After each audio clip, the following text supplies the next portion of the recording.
Hi, everybody. Thank you for joining us this evening. For those who don't know me, I'm Liz, the Adult Services Coordinator at the library, and today I'm joined by Ross Meeker from the OSU Extension Office, and he is going to talk to us about um, container gardening today. This was originally scheduled to be an in-person program at the library. Um, we adjusted it to be a virtual program. So thank you, Ross, for being with us. I'll hand it off to you. Well, thank you, Liz. I'm glad to be here today. First off, a little bit about myself. My name, as Liz said, my name is Ross Meeker. I am a fairly new ag and natural resource educator here in the county. I am county raised. I was born in Londonderry and have been there my entire life. Uh, and I recently kind of took a position heading up the horticulture and landscape and direct food marketing aspects of our local extension office. Um, I'm super excited to be partnering with the library. This is I feel, a wonderful opportunity for us to expand our outreach and bring some wonderful resources to you guys from the university and the knowledge that we can bring and share in our community. Um, Today, as Liz said, I will be talking to you about container gardening. It is very wet, so I have stolen my in-laws patio for the moment so I can stay dry, and I'm going to do a little hands-on with you guys today, and we'll also look at some informational slides so that you guys can get some facts and some hard information about what it takes to garden in a container. Liz, if you don't mind, let's go ahead and jump into the slide set, and we'll get rolling. Helps if I have the right slides up, doesn't it?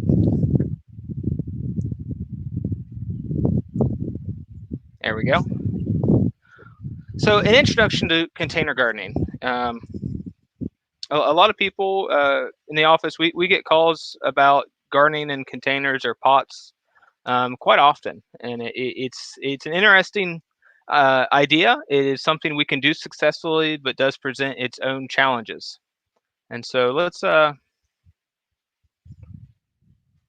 about why we would want to garden in a container and some of the pros and cons. Um,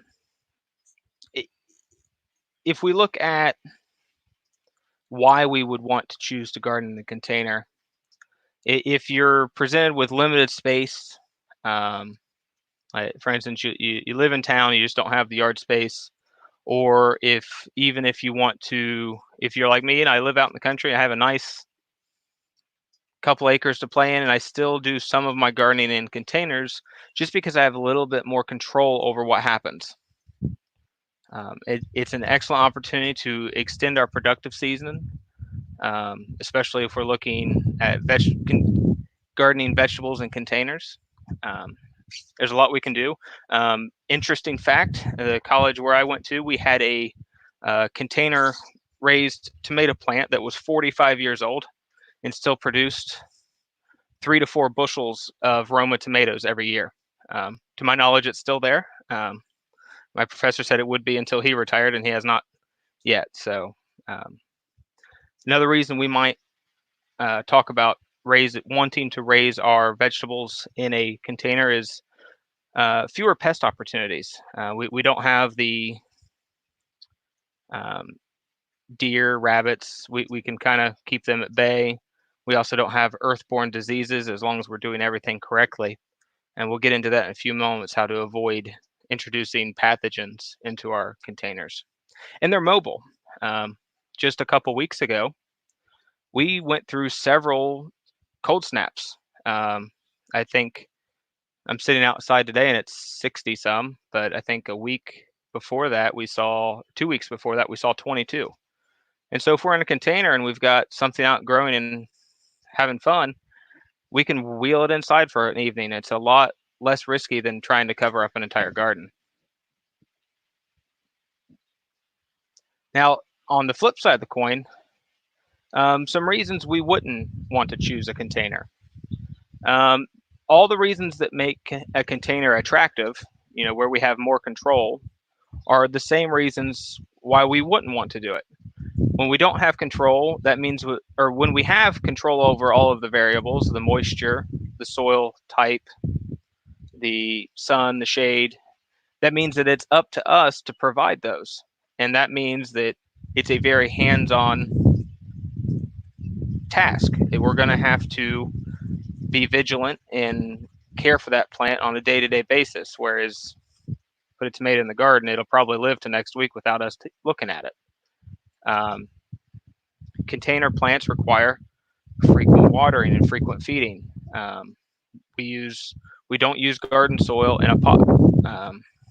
I'll get into that in a little bit, but what that means is that they're container vegetables and container based flowers are susceptible to climate far more than things that are in contact with the soil. Um, the Our earth, our ground, when we farm outside, is a very dynamic, living thing, and it provides a lot of things to our crops. We have a microbial bank that lives and thrives and helps plants convert nutrients into usable forms. The soil acts as a temperature buffer for weather swings. It provides moisture far more adequately than we could ever in a container. And so when we look to gardening in a container, it is really up to us to compensate for all the things that we have lost moving into a container. But there are many instances where gardening in a container can provide us with some different opportunities and some neat things we can do where we may not have the ability to garden otherwise. I think I've kind of talked through the containers versus a garden. Um, Liz, do we have any questions? Not so far. All right. The next thing I want to talk about is types of containers. There today, if you search online, you'll see people gardening in everything. And I won't say that you can't garden in anything. I've seen plants grow in some very odd places, but there are just some things we could avoid to make our lives a little easier. And selecting the proper container for the proper plant is going to be the first step in the container gardening. So I'm going to divide our containers by type. We have two main types: porous and non-porous, in the issues that those present. There are some examples of a porous container, and I don't have any with me here today. Would be your old school terracotta pots. They have their place. Wooden pots, I know a lot of people, it was very popular probably 10 years ago to have the half whiskey barrel in the front yard, the wooden pots, or even today, some of the pressed fiber pots, the quote unquote biodegradable things. These have a purpose, but if we're looking to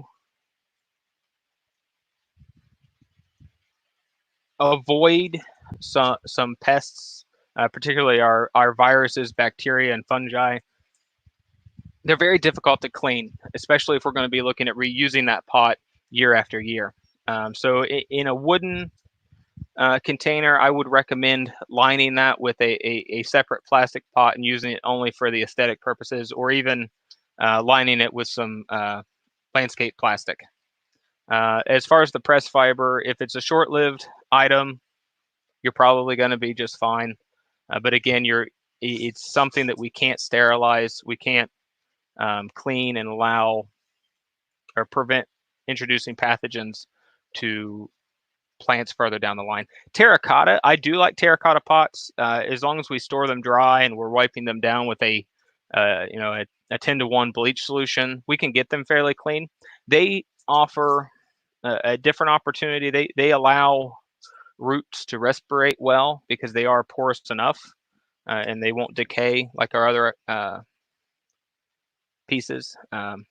But today I'm using plastic. Sea turtles probably don't like it, but for me, it's easy to wipe down and pretty. carefree. Glazed pots, if we're looking at a terracotta that's been glazed, those are just fine. I don't like them because they're heavy, and I like to be able to move my pots around. Glass, it's pretty for indoor stuff, probably not real practical on the outside.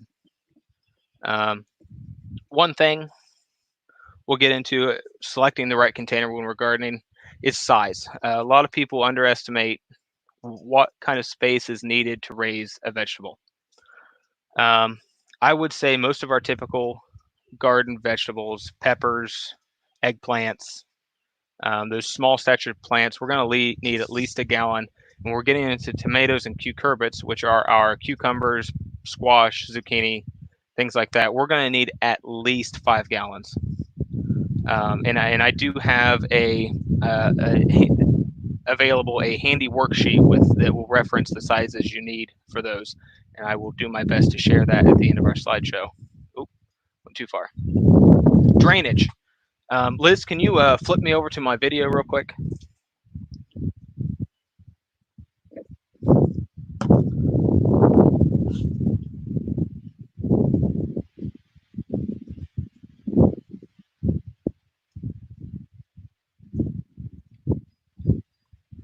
You're on the video.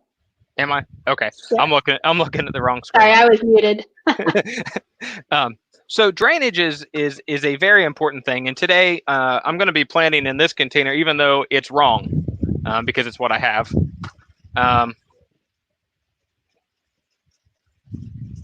If you notice, this is, I think we bought this at Sam's Club 2 or 3 years ago. It was a pretty one, and now it's a vegetable one.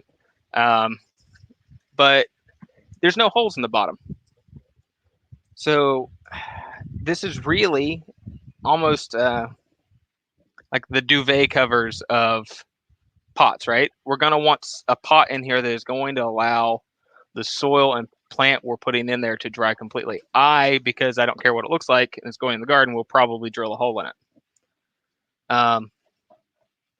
And the reason we need to make sure our pots have a hole in it, and this is why a lot of the decorative items you can find out there really aren't adequate for what we want to have in the garden, is that the roots of a plant don't only need water, they also need air.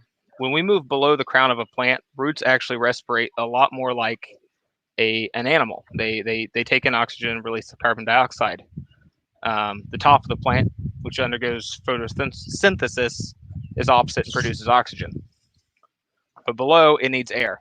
And so even in these self-watering type containers that have a sump in the bottom where the excess water lays and roots can draw it up, it allows the water to get away from the root mass and prevent root asphyxiation, which we've seen a lot of this year. And I would say with the amount of rain I've had this past 24 hours, I'm going to get a few calls on this week.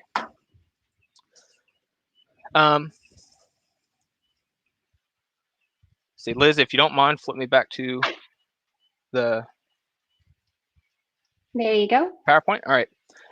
Another thing, selecting the right container. We want to make sure that we're being realistic about our containers. I've seen containers that are just huge, and they're not really manageable. The kind of the benefits of gardening in a container is that it's one of the major benefits is that it's mobile. And if we have, let's say, for instance, we're doing a Mother's Day pot with a lot of different flowers and different architectures. We have our tall, either in the middle or to the back, and then our smalls around the edge to fill in and make things pretty, and then our waterfalls that cascade over. We're going to want to be able to rotate that pot throughout the year so that we expose it to light evenly so that it grows and is full on all sides, or we'll have to select a side that it's just going to be ugly and tuck that up against a wall. So I like to keep my pots. This is a 5-6 gallon pot, and it's probably as large as I would have on my porch. There are other, if you get larger than that, you might want to consider putting wheels or something on the bottom of it before we start filling it. Another thing, even on this self-filling one, holes in the bottom that allow water to drain through are quite small. Um, and so when we look at our what's happening through the season, if our soil mix has a lot of tiny material, those tiny bits can silt through and plug those holes and prevent proper drainage. So kind of a tip or a trick is before you fill your pot, line it with some felt, even an old terry cloth or landscaping material that will allow the water to pass through that material, and that finer silt may not plug your holes. Because again, not only do we need to keep the soil moist, we also have to keep it from being saturated. Um, Make sure your materials suit the task. If you're going to use wood or something, um, make sure that you're not putting it in a humid environment. Make sure that if even I've seen terracotta, if they're sitting on a slab of concrete that routinely wicks moisture, the bottom of that terracotta can become soft and brittle and come apart. I'm sure we've all seen that before. And looks matter. Don't pick a really ugly pot unless you're like me and just really don't care.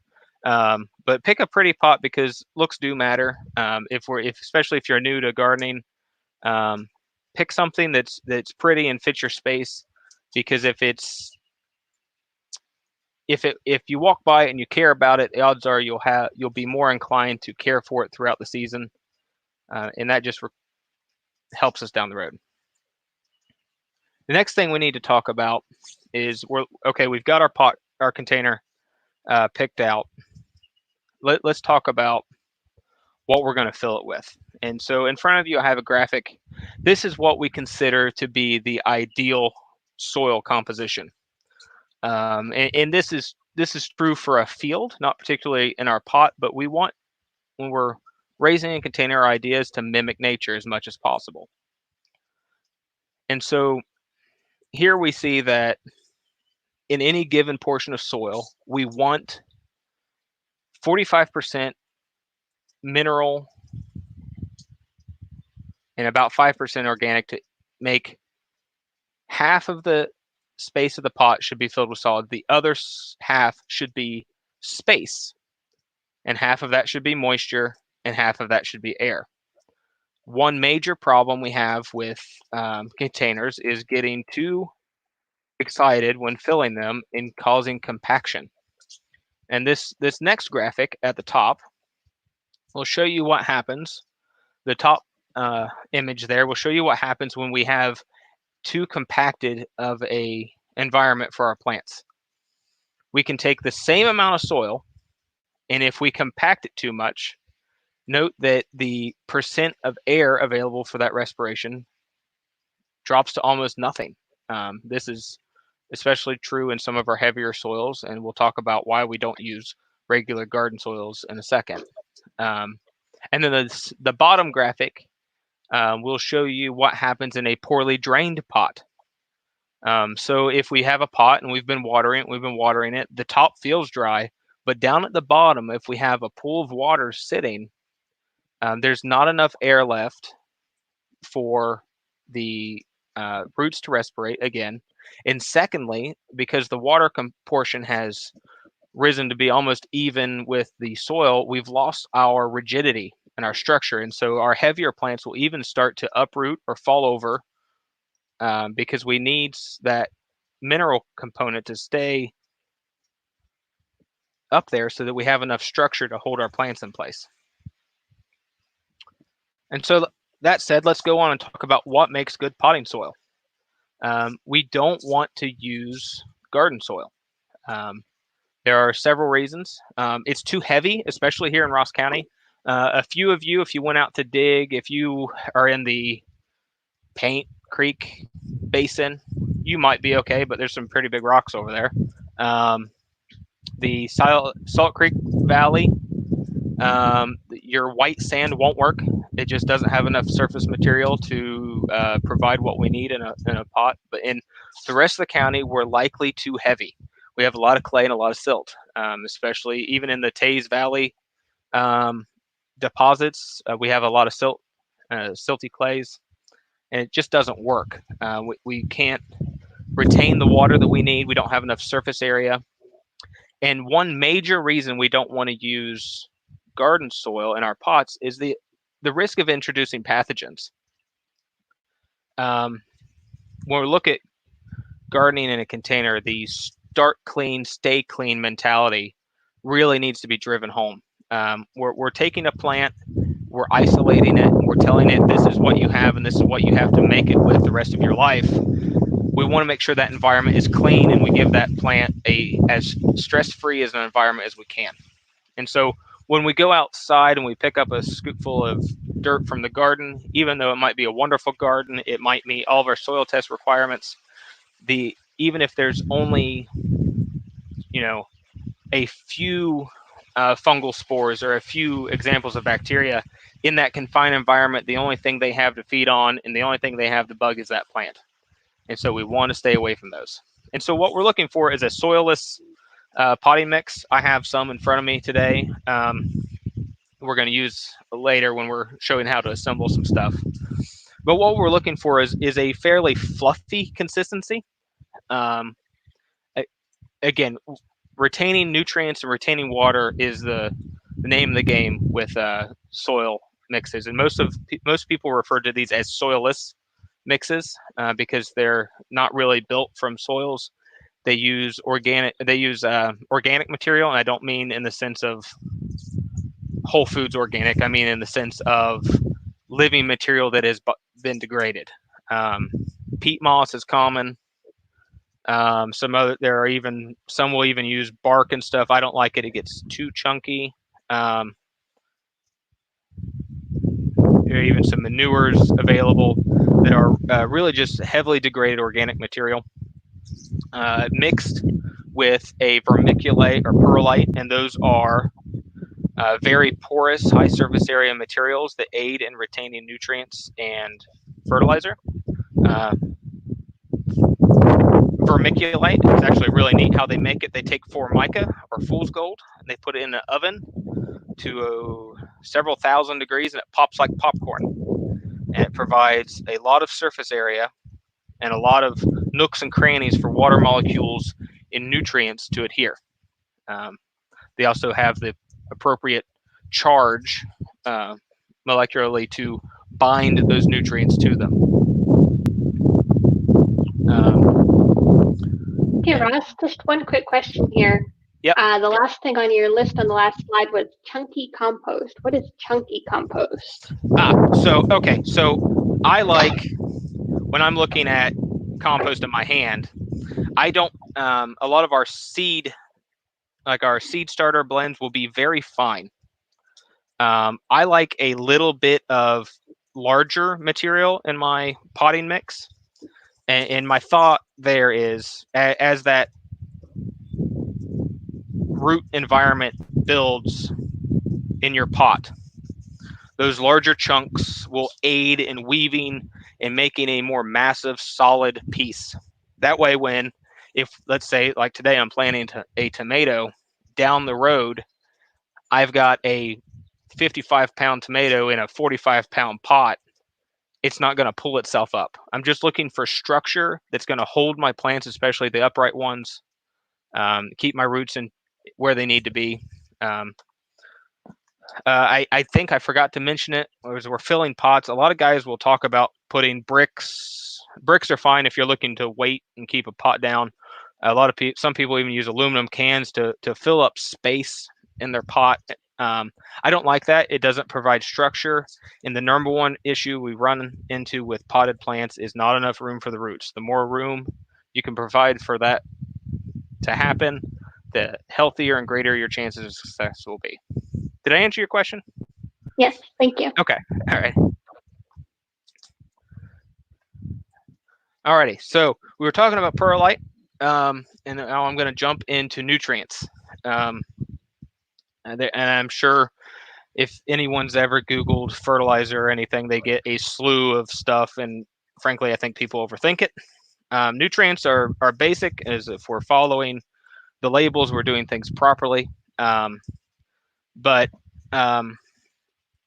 in a container, it's not like a garden. If somebody said, hey, I have a fertilizer question, my first thing is, have you done a soil test? Well, we're not going to do a soil test in a flower pot.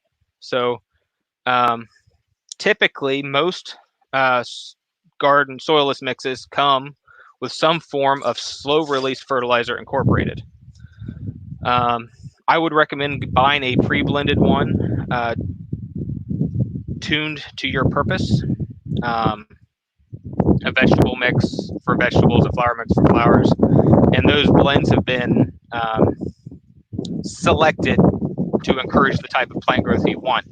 And when I'm talking about slow release fertilizers, um, Osmocote's the one everyone knows. There are many others, and what they are is they've taken fertilizer and they've either impregnated a perlite, a clay material with it, or they've attached it to a polymer. Many of those are plant-based polymers to allow that nutrient to be slow released. There are literally thousands of commercial examples of that out there. But we want to make sure that those our slow release fertilizers, our osmocotes, are included in our mix before we plant. And these are there to provide season-long nutrition. Um, they're not the only nutrition we'll have, but they're where we want to start. Typically, these are fairly low concentration, 20% less of each nutrient. Nutrients are labeled N, P, and K for nitrogen, phosphorus, and potassium, and those are our macronutrients.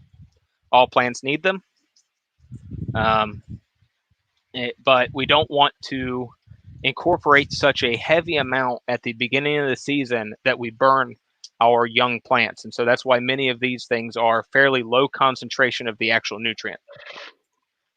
The next thing we'll look at are water-soluble fertilizers. If anyone's seen the little bottles of Miracle Grow, they understand what I'm talking about. And these, or they even make little packets that you add to your watering can every other time. These always feel free to use at less of a rate than they recommend. The more you can dilute them, the more you can spoon feed your nutrients to your plant, the better you will be. And these are things we want to use throughout the season, and we probably want to change what we're using through the season. And the reason is that plants need a different plate of nutrients for different stages in their life. For instance, we can use a typical feed for tomatoes up until we start blooming. And then after that, we're going to want to pull back the amount of nitrogen that we're using, because nitrogen, especially in tomatoes and other plants in the Solanaceae family, really respond to nitrogen. Will put on a lot of foliage. You'll have giant, beautiful plants, but not a single tomato. It used to be a prank in the old days to play on your neighbors. They'd have beautiful plants because you recommended nitrogen. They wouldn't have anything to eat. Additionally, when we're looking at our micronutrients, I think I have a slide for these we'll look at in a minute. Many of them are key for reproductive states. Our borons, our zincs, copper. They need sulfur. They need added when the plant needs them, or else they'll be lost to leaching or move further through the soil or through the pot and out the bottom. And we want to time those so that we get a good full bloom, especially if we've got a pot full of flowers or we're trying to set as many peppers or tomatoes as we can. Fertilizers to avoid. I wouldn't want to go to town or Rural King or TSC and just pick up a bag of ag type fertilizer. Many of these are mineral fertilizers, which are just fine out in the garden, out in the yard. They're normally much cheaper, but they're mineral, and so potassium came straight out of a mine, and it's actually a form of salt. And because we're in a container, there's no real place for that salt to leach through and leave our system. And so if we use a high salt fertilizer, we could have health issues with the plant down the road. I already noted that we want to avoid pure nitrogen fertilizer in a pot, especially if you're looking at uh, trying to produce pretty blooms or um, set fruit on a vegetable. And another thing I want to note, compost is not fertilizer. We get this time and time again. I put my compost pile and it just doesn't look great. Well, it's really hard that if we look at a banana peel, yeah, there's a lot of potassium in a banana, but the amount by time it degrades and its availability for a plant, especially in a pot, is minimal and probably not a very practical solution for nutrient supply.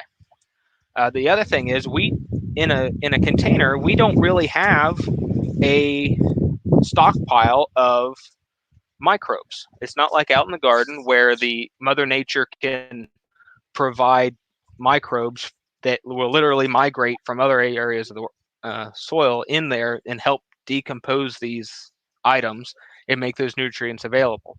So in a pot, we want to be using a fertilizer that is plant ready and that it can take up immediately. Um, Another thing is compost. A lot of people use coffee grinds, things like that, which are wonderful compost and can bolster organic material and are great for other reasons in the garden, but they can really mess with pH. We all know how acidic some of the foods we eat are, and can even be more so as they degrade. That can really mess with the pH balance in our pot, and that's just not something we want to toy with. Read the labels.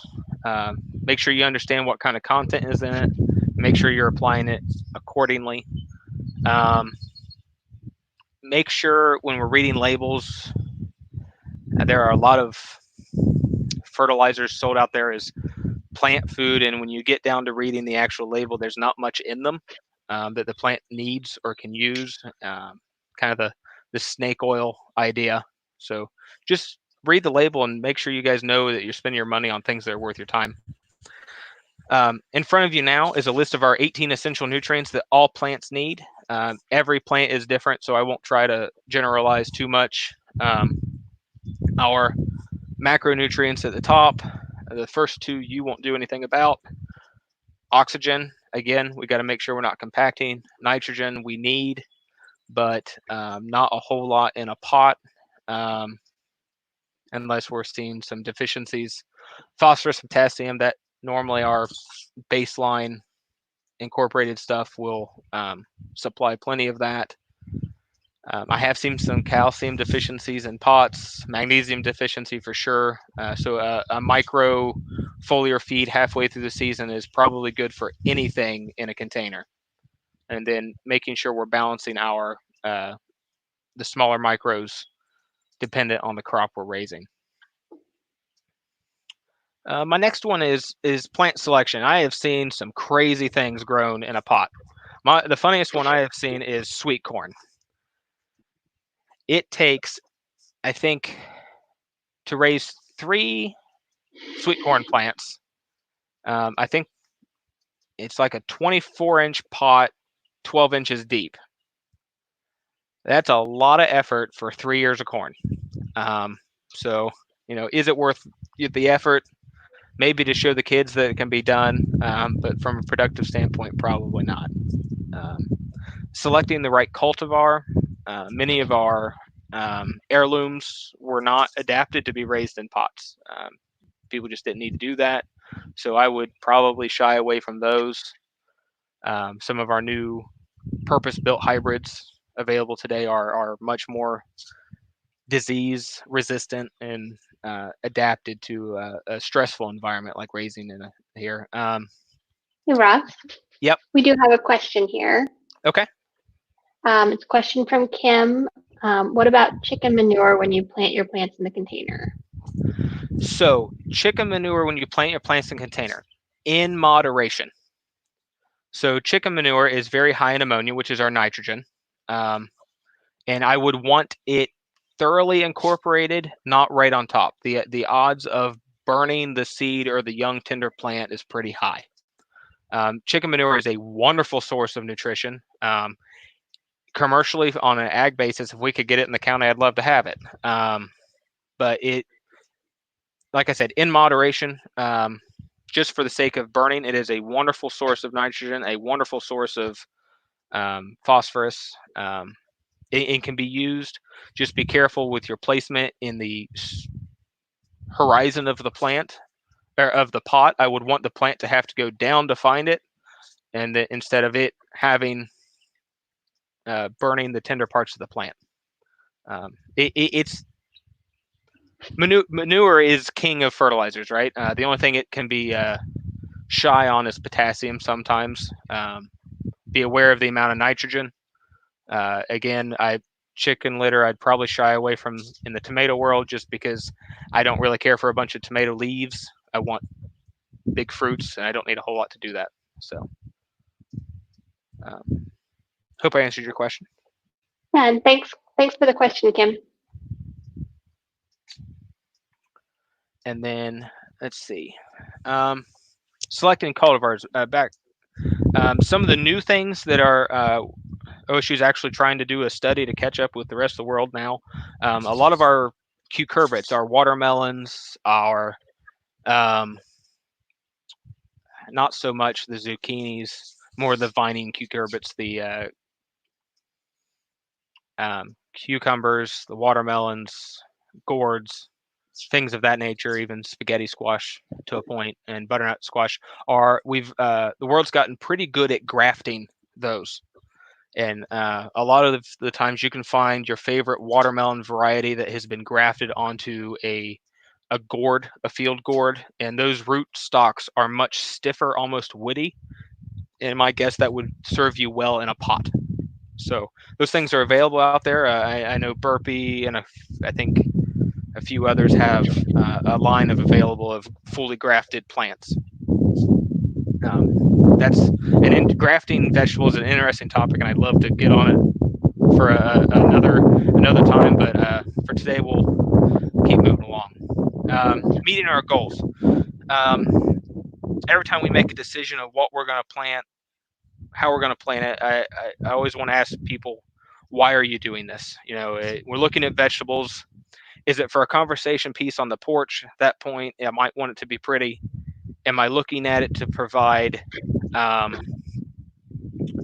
supplemental groceries to my kitchen? Am I looking for it to have to enrich my life, or am I looking at it as a source of nutrition for my family? And all of those have different answers when we go to how are we going to go about this. So make sure you keep your greater goals in mind when you're making decisions on how you're going to container garden or how you're going to garden at all. Or if you just want the tomato that tastes better than what you can buy at the grocery store, even in the summer. Yep, I call that life enrichment. Yeah. It doesn't make any sense to raise your own basil from an economic standpoint, but it's really neat to have it on the kitchen, and it does taste a lot better when it's that fresh.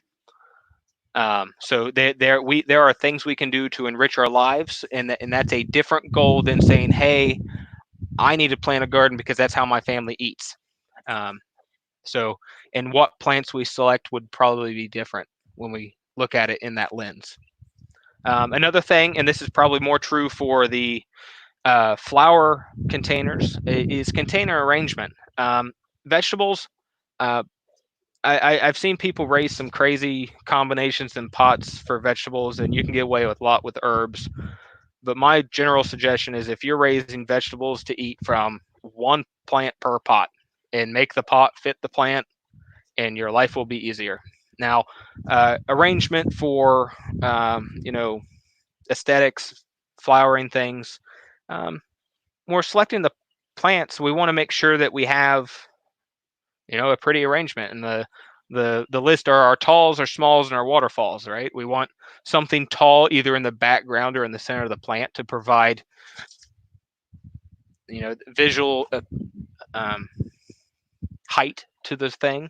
And then we want our smalls to fill in the surface of the pot, and then our waterfalls give us, unless we want to show off the pot for some reason, allow us to have a complete image as we're going forward.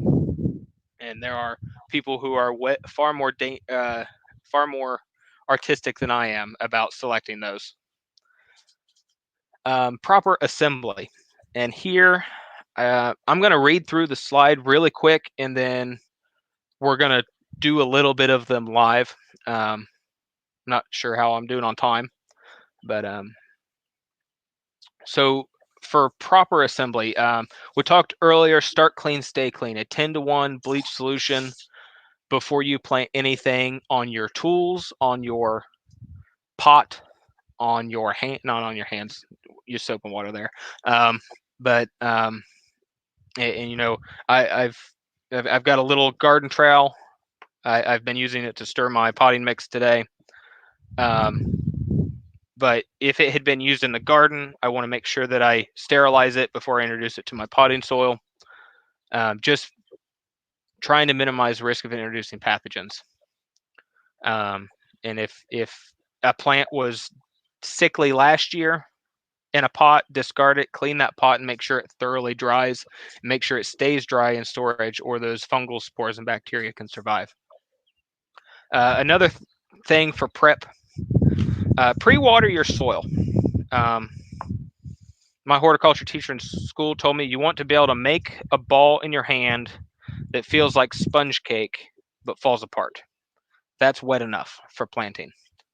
But the reason I say pre-water your soil is do not water your soil the first time in the pot you're planting in, because you'll have no idea how much soil you actually put in. And you'll cause compaction. And those compaction layers can inhibit root growth. They can cause disease lines. It's just not something we want to have. The second thing we'll do, and I'll do this here in one of my pots, is we want to fill the bottom up to fill the pot up to where the base of the root ball of the plant we have. I have a tomato here today, so if I pull it out of its little packet, and I want to fill it up to where the bottom of that's going to sit, and then I want to fill around the plant, and I want to fill things in stages again, all to prevent compaction. And when I'm done, I don't want any layer of that pot to be any firmer than moist sponge cake. That's the best rule I can give anybody. So when we're looking at our plants, we pull them out of the packet, and I'll touch on this when we go through. We want to check the root ball, make sure we don't have, if it's really bound, we want to make sure we break up those roots to encourage them to grow. And we want to check the main stem for a girdling root. A lot of times things that have been grown in these bubble packs will form a root right around the main stem, and long term they will literally choke themselves. And in a pot, that can be a big problem. Support. So I'm planting a tomato today. I want to today, and I don't have one with me, I want to either today or very soon either put a tomato cage in, or a stake. I want to do that early in the plant's life in that pot. One, so that the stake and thing settles with the soil and becomes sturdy. And two, because I don't want to have to come back later and add another stake where I may be driving that through part of the plant's root system and can cause some damage. So without that, okay, yeah, I think, Liz, if you don't mind, flip me over to video, and I'll just kind of do these. There we go. I'm getting rained on more, so if I'm talking quickly, you understand why. Yep. So, small one. This one is going to be my direct seed one for my wife. She wants some herbs on the front porch. I don't know why. We have a garden, but she wants them on the porch, so we'll do what she says. They're easier to grab that way, even if it's raining. Yep, that's what she'll tell me, I'm sure. I didn't want to walk all the way out there. But so I talked about filling it in stages. This is my self-watering one. I should have lined it with a piece of felt to keep those little holes from plugging down the road, but we'll be all right. And I'm crude. I just use my hands because my scoop is way too small for this job. Um, when we're planting seeds directly in a pot, I I actually, if I'm going to raise something from seed with the intention of raising it in a pot, I like to just start it in the pot. Um, every time we go about transplanting, there's an opportunity to fail. Some commercial greenhouses will transplant 2 and 3 times. I would say their percentage of loss would astound many people before you get there to buy them, and then you have to transplant it again. And so if I'm just raising from seed, again, all dirt. I didn't put any fill in the bottom because I want room for these roots to grow. So Ross, you said that you pre-watered your potting soil before your potting mix before putting it in there. Did you put it into another container to water it? I did. If I was going to use the whole bag, a lot of times I just stick the hose in the bag. Um, kind of hard to gauge how wet it is. I didn't have much. You don't have much feel, but I do have a tub. Maybe I can do it. Got dirty hands now. I've got a tub down here that I have. Yes, I just mixed the water to the consistency. Poured the soil mix in and added water until it was a consistency. I talked about sponge cake. Mm-hmm. So I can make a ball. It does hold together, but I can still crumble it, and it doesn't keep holding my hand too low. It doesn't. It comes apart easily. I don't want anything that's watery. I don't want to see water leaving my hand. The idea is I want to reach where all of the surface of the particles are covered in water with nothing excess. And we'll call that at capacity, right? Because if we left this in the pot, it would any more would drain out the bottom. Any less, and I'd have dry bits. So we don't want to drown a young seedling, especially one that has been stressed from just being planted. And so direct seeded, I won't get into this one too much. It's going to be really easy, but the seed packets are in my pocket staying dry. I'm planting basil, parsley, and cilantro because that's what my wife uses. It doesn't really fit a theme. I was going to do a pizza theme, but I didn't have an oregano packet. Well, The an rule, oregano is in the mint family, so I've found that if I do it in a container, I don't want anything else in the container with it. It'll just take over. it just takes over. So, yeah. And so, with rule of thumb when planting, just like in a garden, twice the depth of the size of the seed. And I don't know if you guys have seen many herb seeds. I'll get one out. They're not very big. Here's a parsley seed. It looks bigger than it is because they come in little balls, but they are slightly. I mean, you won't even be able to see it in my hand because my hand's dirty. They're the size of black pepper, and so they don't really need to be in the dirt much at all. But what you'll have to watch when you're planting really small seed in a pot is that surface dries very quickly.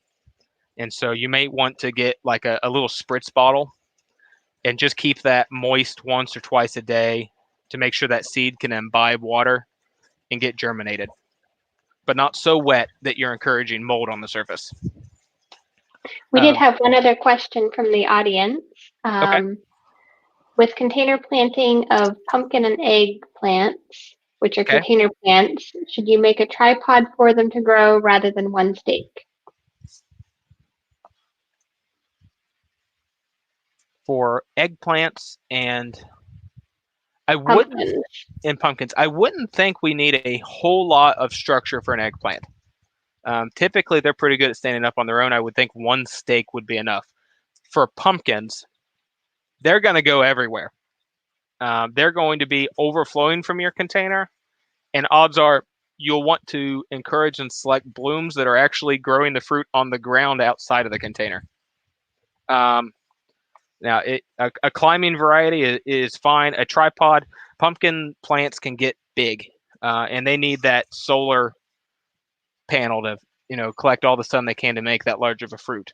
So yeah, I would say on a pumpkin, go ahead if there's even a thought in your mind that it may need extra structure, do it now while the plant is young, and don't wait until it's, it's getting too big. I need to add a stake. Well, now you're having to drive a stake into a pot that has the root system in it, and you'll be injuring the plant. So maybe, yeah. So yet no on eggplant, probably as a precaution in the pumpkin. So I have seen some mini pumpkins that you could probably get by with one, but I don't know. I plant my pumpkins with a 12-row corn planter, so it's a different world. But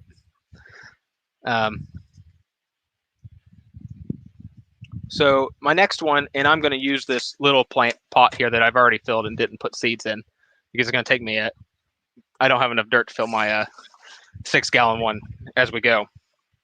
So dump a little more of that out.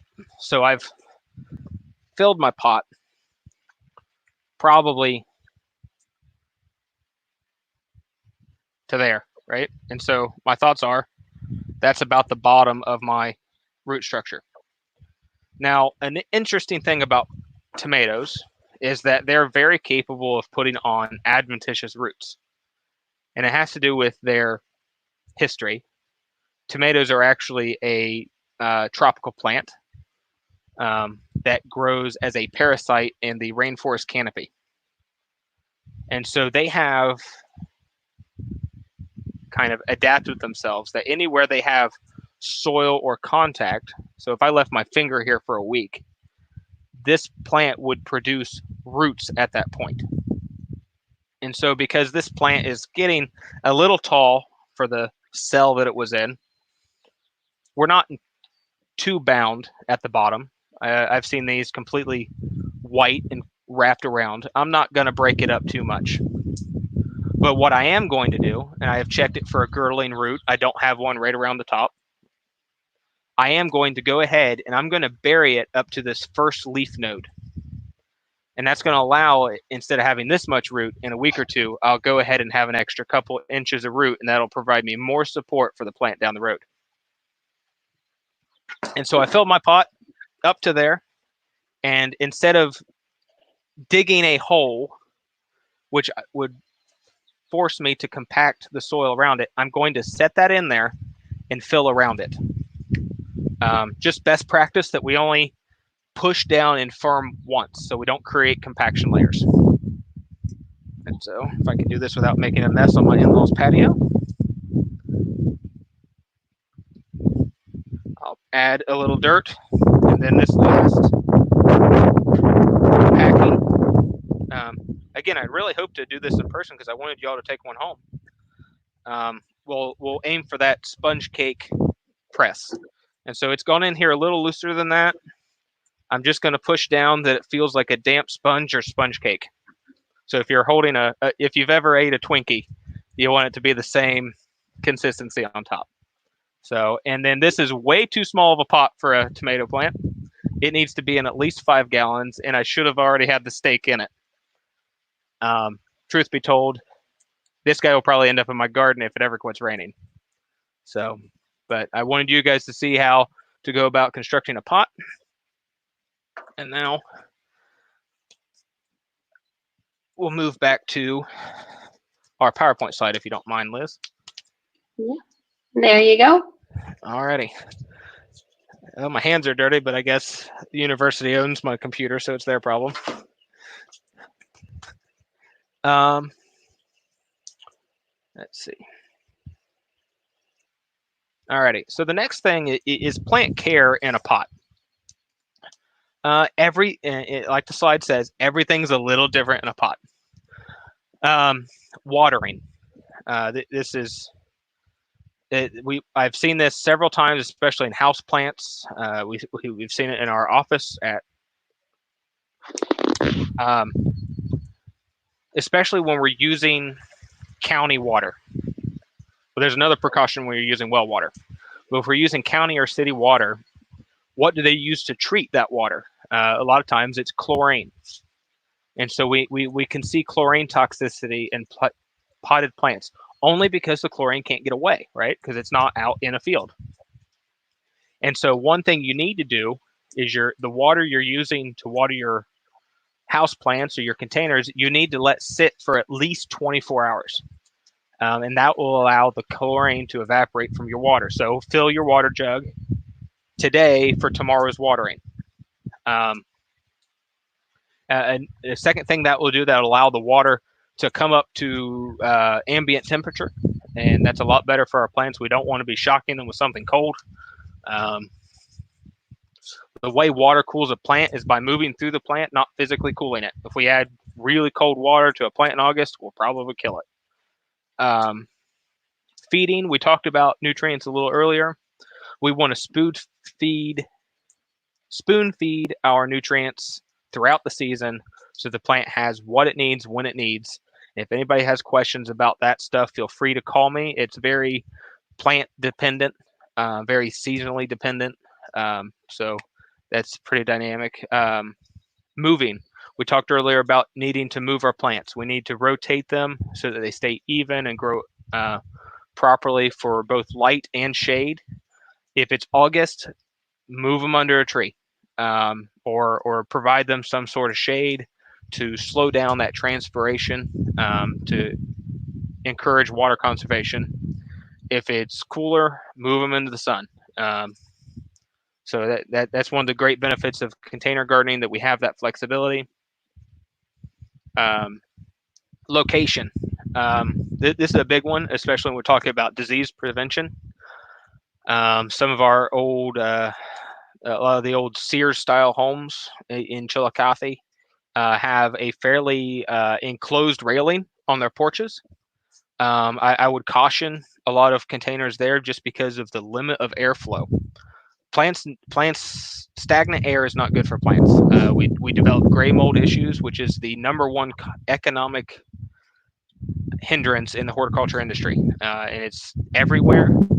If we have a moist environment without much air movement, you will end up with gray mold and you'll have problems, and you just won't be happy with your potted plant. And the comment will be, it just looks sickly.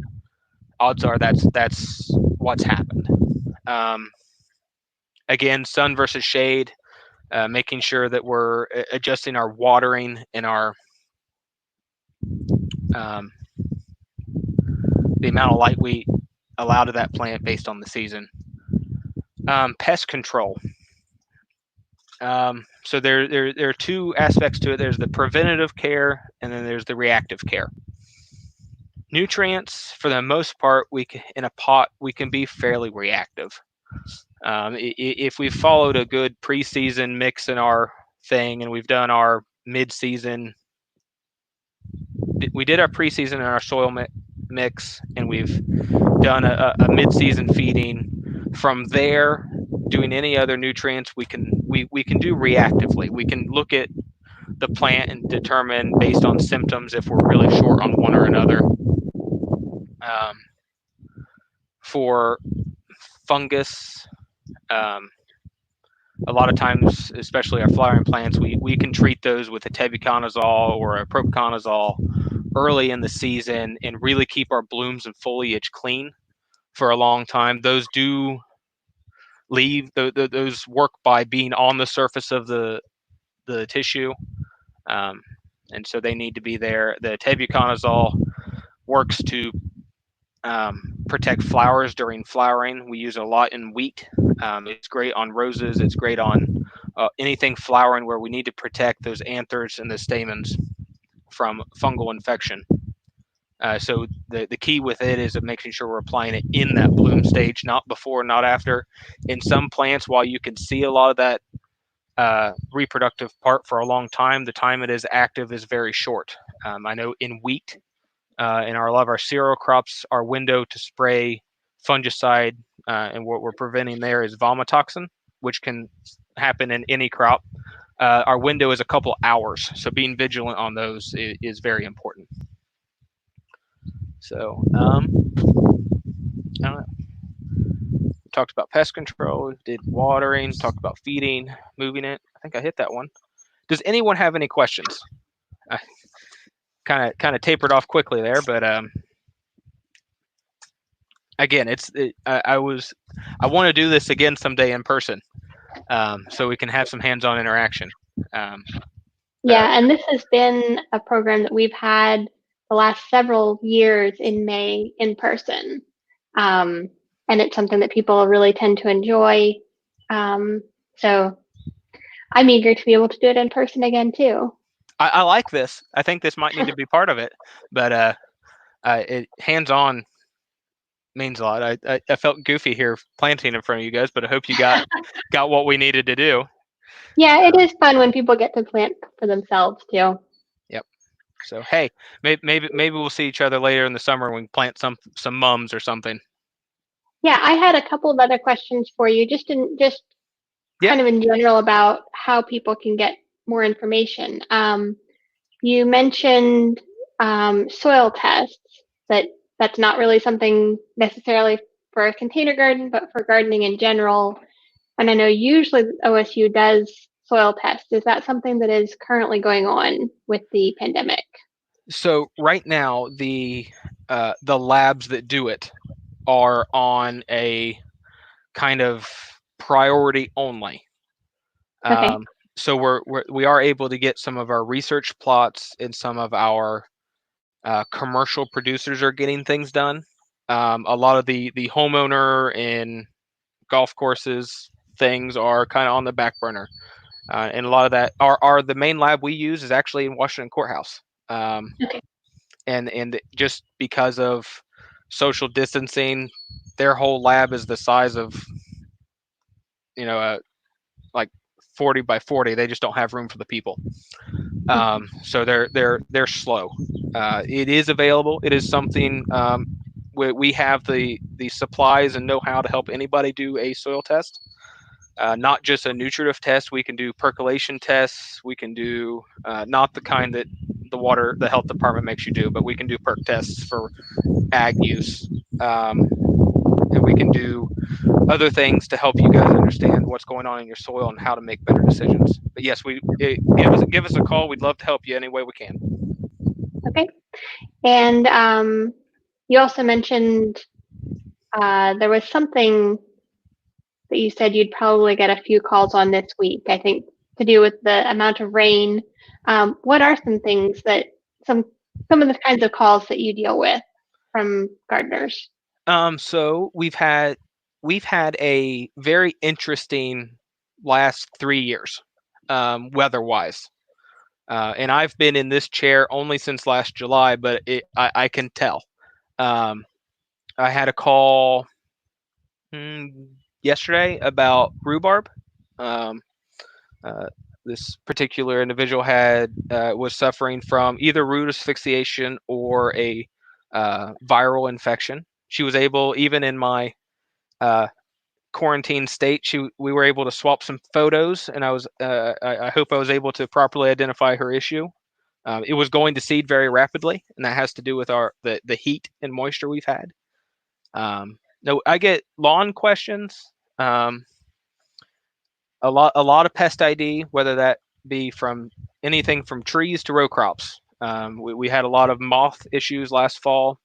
We dealt with the sudden oak death syndrome that went through Ohio, and then a lot of bug ID, a lot of pest ID.